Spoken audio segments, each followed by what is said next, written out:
भगवान राम से बड़ा कौन है? अभी मजा आएगा ना भिड़ो। ना राम बड़े, ना कृष्ण बड़े, ना शिव बड़े। बात तो सही है। देवता के देवता है, कालों के काल है, सबके बाप है राम। अरे कौन भौंक रहा है ये बदतमीज? यहाँ पे काम चल रहा है और यार निकलो, बाहर निकालो इसको, बाहर निकालो। डायरेक्टर साहब रिलैक्स। क्या रिलैक्स यार, यहाँ पे शॉर्टेड का हुआ ट्रेड बने लोग आतू फातू बातें कर रहे हैं। भगवान राम तो स्वयं भगवान थे। 14 साल का कष्ट, ये बड़ी अच्छी बात कही है। कि राम बड़े हैं कि राम का नाम बड़ा है?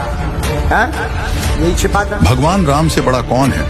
आज इसी सवाल को विस्तार से क्लियर करने के लिए हम आपके बीच दो संतों के आध्यात्मिक विचार लेकर आए हैं। इस आध्यात्मिक ज्ञान चर्चा में एक तरफ हैं धीरेन्द्र शास्त्री जी और दूसरी तरफ हैं संत रामपाल जी महाराज। इन आध्यात्मिक संतों में किसका ज्ञान सर्वोत्तम है? कमेंट करके हमें अपनी राय अवश्य दें। अगर इस चैनल पर आप पहली बार आए हैं तो फटाफट से वीडियो को लाइक और चैनल को सब्सक्राइब जरूर कर दें। तो चलिए वीडियो शुरू करते हैं। श्री राम महाराज जी। हाँ, जय श्री राम। कहाँ से आना हुआ है? जी मेरा जन्म तो बिहार में है, पर वृंदावन में वैष्णव की कृपा से रहने का कृपा मिली है। भगवान हमें आदेश करो। महाराज जी पहला प्रश्न ये है कि राम से बड़ा राम का नाम है, या जैसे कि हनुमान जी भगवान के नाम को निरंतर गाते रहते हैं, या कहीं भी भव्य प्रोग्राम हो वहां पर सुनने के लिए आ जाते हैं, या जब भगवान श्री राम त्रेता युग में लीला समाप्त करके धराधाम से गए तो हनुमान जी भी साथ में नहीं गए थे, क्योंकि बोले कि जो सुख आपके नाम में है वो आप में भी नहीं है। तो मुझे ये जानना है कि वास्तविक सुख किसमें है, भगवान के नाम में है या भगवान में? ताली बजाओ साहब। सुंदर प्रश्न है आपका। आप और दूसरी प्रश्न महाराज जी कि हमें आपसे मिलने की बहुत जिज्ञासा है। मैं 3 दिन से प्रयास कर रहा हूं पर मिल नहीं पा रहा हूं। मेरा ये यहाँ कोई पहचान नहीं है, बस मैं एक दास हूं और दास की यही विनती है कि मैं आपसे मिल सकूं और आशीर्वाद प्राप्त कर सकूं। ठीक है, बहुत सुंदर। पहला प्रश्न आपका था राम जी के चरणों में सुख है या राम के नाम में सुख है? यही कहना चाह रहे थे ना, हम समझ गए। और शायद इसी में आपका एक और प्रश्न छिपा था कि राम बड़े हैं कि राम का नाम बड़ा है? यही छिपा था ना। सुनो, राम जी जब तक सन्मुख रहेंगे तब तक आनंद आएगा, लेकिन कोई अपराध बन जाएगा तो अपना मुंह हम राम जी को नहीं दिखा पाएंगे। हमारी दृष्टि, हमारी कुमति कहती हो, शास्त्र कहते हैं राम जी के सानिध्य से ज्यादा राम जी की कथा और राम जी का नाम महत्वपूर्ण है, और राम से बड़ा राम का नाम है। राम जी अगर बड़े होते, ऐसे समझो सेतु पुल बन रहा था, बड़े बड़े बानर भालू पत्थर में एक में रा एक में मां लिख करके पानी पर तैरा रहे थे। राम जी ने मन में विचार किया कि जब हमारे नाम से पत्थर तैर रहे तो हम अगर डालें तब तो क्या होगा, जरा देखना चाहिए। लेकिन सबके सामने डालेंगे, कहीं पत्थर डूब पुड़ गया, नाक कट जाएगी। तो राम जी, हमने पढ़ा है एक जगह कि राम जी एकांत में गए एक पत्थर लेके छोटा सा, लक्ष्मण जी को, हनुमान जी को, सबको छोड़ दिया कि कोई पीछे नहीं है, हम अकेले ही जाएंगे। राम जी लुकते छिपते समुद्र के दूसरे घाट पर पहुंचे, लेकिन एक जने कभी भी राम जी का साथ नहीं छोड़े। कौन? श्री हनुमान जी। हनुमान जी भी लुकते छिपते आ गए। राम जी ने अगल बगल देखो, कोई नहीं है, और जैसे ही राम जी ने पत्थर को समुद्र में डाला सोई डूब पड़ गया। राम जी ने यत्र तत्र देखा, किसी ने देखा तो नहीं। हनुमान जी बोले जय सिया राम। राम जी चौंके, हनुमान जी तुम? हनुमान जी बोले प्रभु जहां है आप वहां हम। अरे हनुमान जी आप पीछे पीछे क्यों? आपने कुछ देखा तो नहीं? हनुमान जी बोले हमने कछु छोड़ो ही नहीं है, पूरा देख लो। राम जी बोले देखो देख लो, सब कोई देखा, किसी को बताना नहीं। राम जी बोले, हनुमान जी बोले हम तो नाच नाच के बता भी। राम जी बोले बड़े उल्टे हो, तुम्हारे स्वामी जी की बेइज्जती होगी, बदनामी होगी, लोग क्या कहेंगे कि इनके नाम के पत्थर तर रहे, पर इनने जो पत्थर डालू डुब पड़ गो। हनुमान जी बोले हम तो कथा कर कर बताएंगे, मंच लगा लगा। राम जी बोले बड़े विचित्र, क्यों बताओगे? हनुमान जी महाराज बोले आ हा। हनुमान जी बोले सरकार, जिसको आप छोड़ दें वो तैर कैसे पाएगा? आप जिसको नाथ छोड़ देते हो वो फिर तैर नहीं पाता, और जिसको आप पकड़ लेते हो वो तैरता नहीं, तर जाता है। इससे ये सिद्ध हुआ राम से बड़ा राम का। हाँ, अब इससे यह सिद्ध हो गया कि राम के नाम में ही आनंद है। ये तीनों प्रश्नों के उत्तर।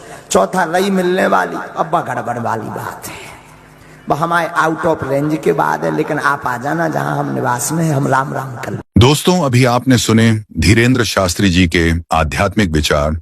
आइए अब सुनते हैं संत रामपाल जी महाराज के आध्यात्मिक विचार। कहते हैं जगत का पेखना पेख्या, धनी का नाम ना लेखा। अब एक दूसरे के सिर पर धरे बैठे, उसने ऐसे कर दिया, उसने ऐसे कर दिया, किंतु तो करने वाले का तो जिक्र भी नहीं। तो इस प्रकार वो त्रेता युग में आए थे भगवान मुनिंदर रूप में परमात्मा। उस समय नल नील को स्वस्थ किया और श्री रामचंद्र जी के ऊपर जो पहाड़ जैसा दुख था वो पुल बनवाया। और परमात्मा कहते हैं कि धर्मदास जी को समझाते हैं कि तुम इन राम कृष्ण को भगवान मान बैठे, किस आधार से? एक छोटे मोटे इनकी लीला देखकर कैसे कि श्री कृष्ण जी को तुमने राम मान लिया, भगवान मान लिया, कि उसने गोवर्धन पर्वत उठा लिया, गिरिराज बोलो जिसने। और आपके पुराण बताते हैं, आप खुद कथा सुनते और सुनाते हो कि शेष नाग सारी सृष्टि न ठारा, जिसको पृथ्वी भी सारे ये लोग ग्रह भी प्रह भी। तो एक पहाड़ के ठाण तो भगवान मान लिया, तो शेष नाग क्यों नहीं माना तुमने परमात्मा? और फिर आप ये भी कथा सुनते हो श्री राम के उसमें के द्रोणागिरी उठा कर ले आए भगवान श्री ये हनुमान जी द्रोणागिरी उठा ले, तो इनमें भगवान हनुमान भगवान क्यों नहीं? क्या बताते हैं कि गोवर्धन श्री कृष्ण धारो और द्रोणगिरी हनुमंते, शेष नाग सब सृष्टि उठारा, इनमें कौन भगवंते। फिर क्या बताते हैं? कहते हैं समुद्र पाट लंका गयो, वो सीता को भरता रे, और अगस्त ऋषि ने ये सातों पी लिए, इनमें कौन करता रे। एक अगस्त ऋषि वे हैं जिनमें ऐसी सिद्धि थी कि उन्होंने एक घूंट में सातों समुद्रों को पी लिया था, खत्म खाली कर दिया था इसको। फिर प्रार्थना करी तो वापस उसको छोड़ा था। तो परमात्मा कहते हैं तुम मानते हो कि श्री रामचंद्र जी ने समुद्र पर पुल बना दिया इसलिए भगवान मान लिया। कहते अगस्त ऋषि ने सातों पी लिए थे, वो क्यों ना भगवान माना।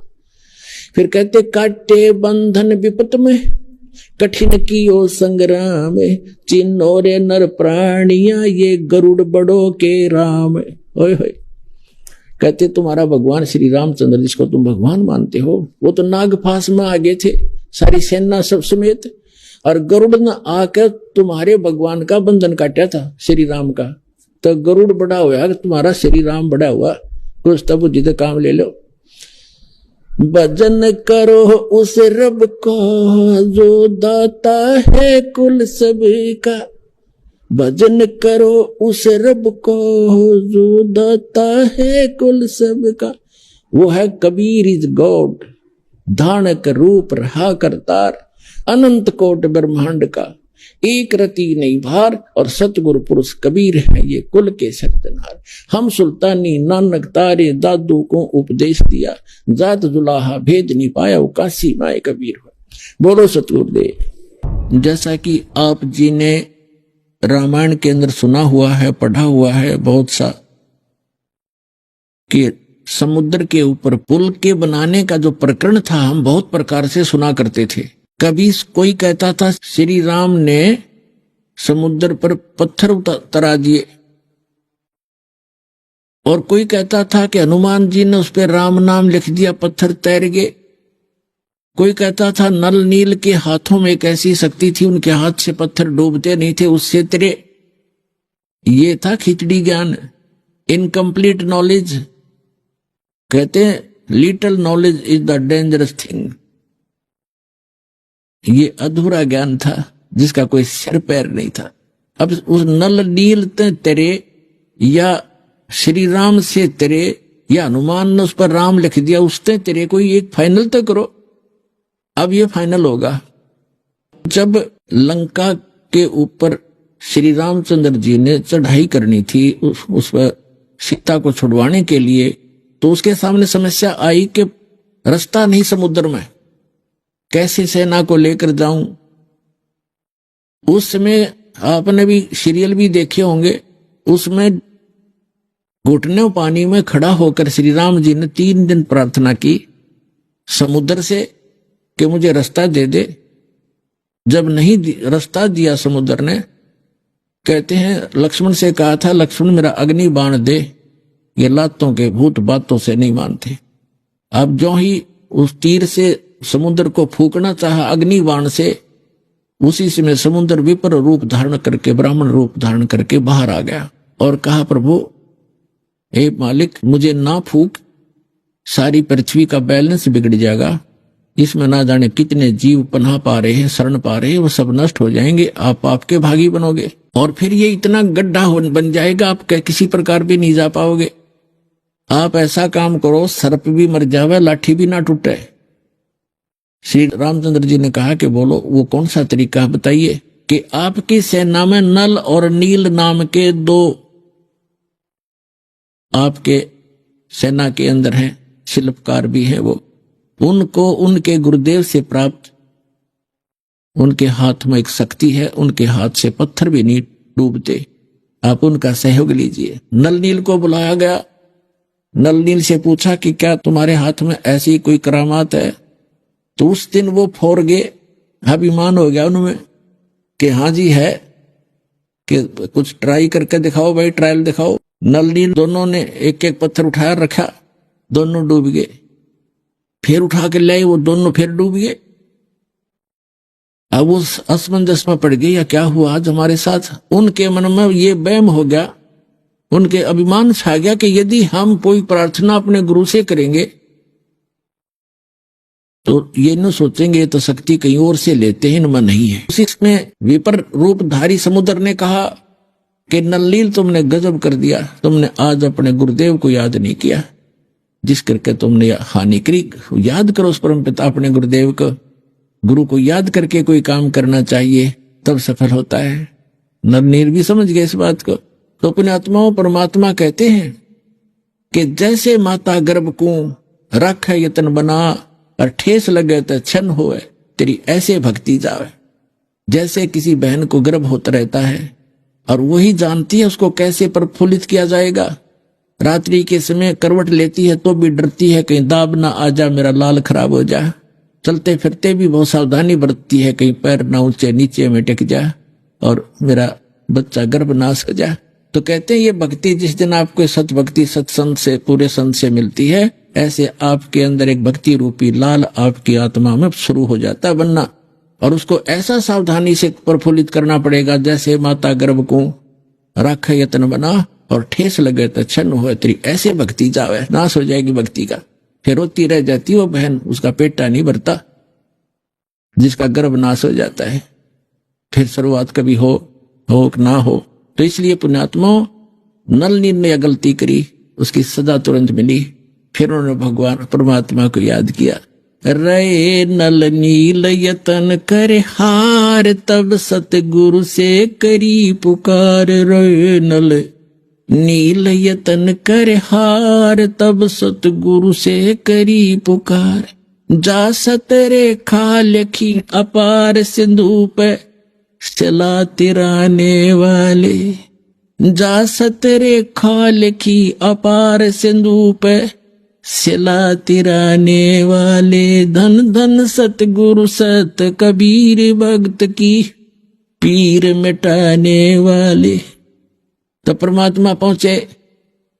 जब उन्होंने हृदय से याद किया, एक बहुत बड़ा पहाड़ था, उस पहाड़ के चारों तरफ परमात्मा ने ऐसे अपनी उस सोटी ते, छड़ी ते, डंडी ते रेखा खींच दी कि इसके बीच बीच के पत्थर मैंने हल्के कर दिए, उठाओ और पुल बनाओ।